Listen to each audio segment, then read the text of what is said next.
In my previous video, First Steps in RayJack 1, I showed how to set up a simple optical system and perform ray tracing.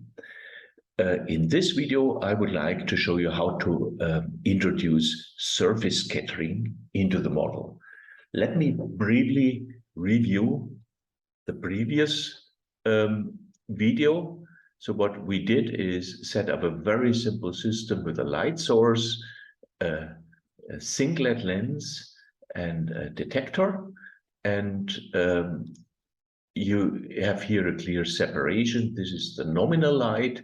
The blue light is the light that is reflected once, and the red light is light that has been reflected twice and additionally may have suffered total internal reflection. Let me go to the script, which here contains the initialization. Here we have introduced variables, namely the direction and the number of rays. Here we have the lens, the screen that catches the rays, and here we have the collimated light source.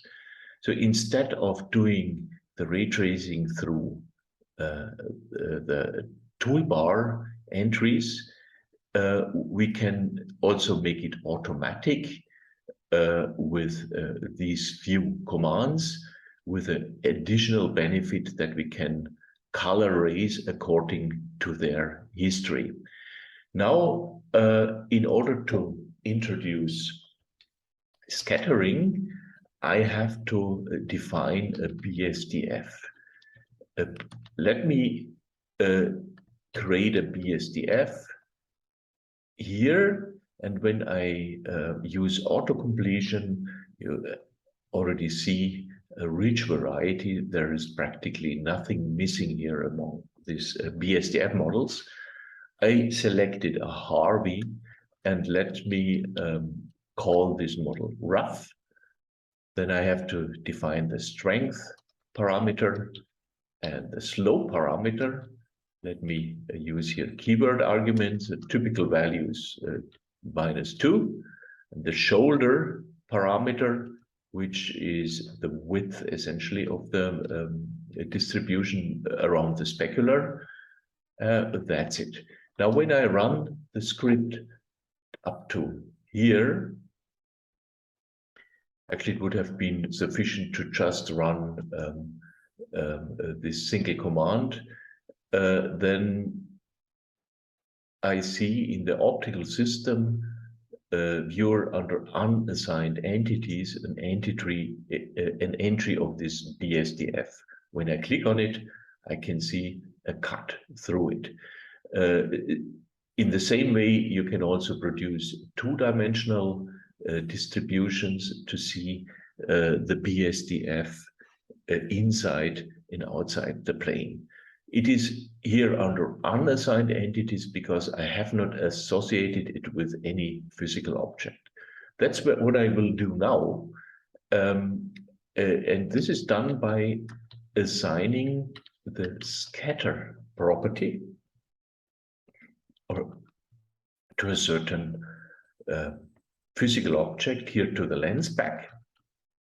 I see scatter, and I would like to have transmissive scattering. I can actually choose all variants of scattering, reflecting and transmitting and so on. And I enter here the BSDF.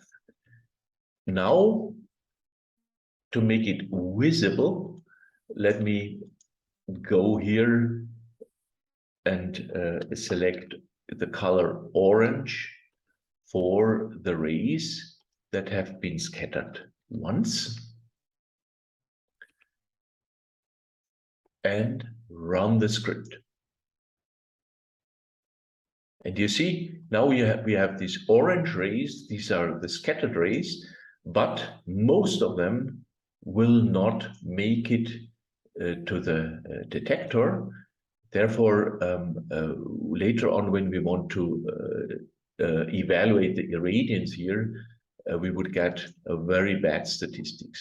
So the standard trick to improve statistics is so-called importance sampling, for which we have to define a target towards which the rays, the scattered rays, will be directed.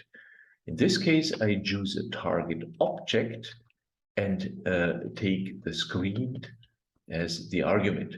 There are many other options like directional cones, and so on. Now with this trick, let me run again the simulation, then you will see that all scattered rays will hit the detector and we will end up with an excellent statistics. Thank you.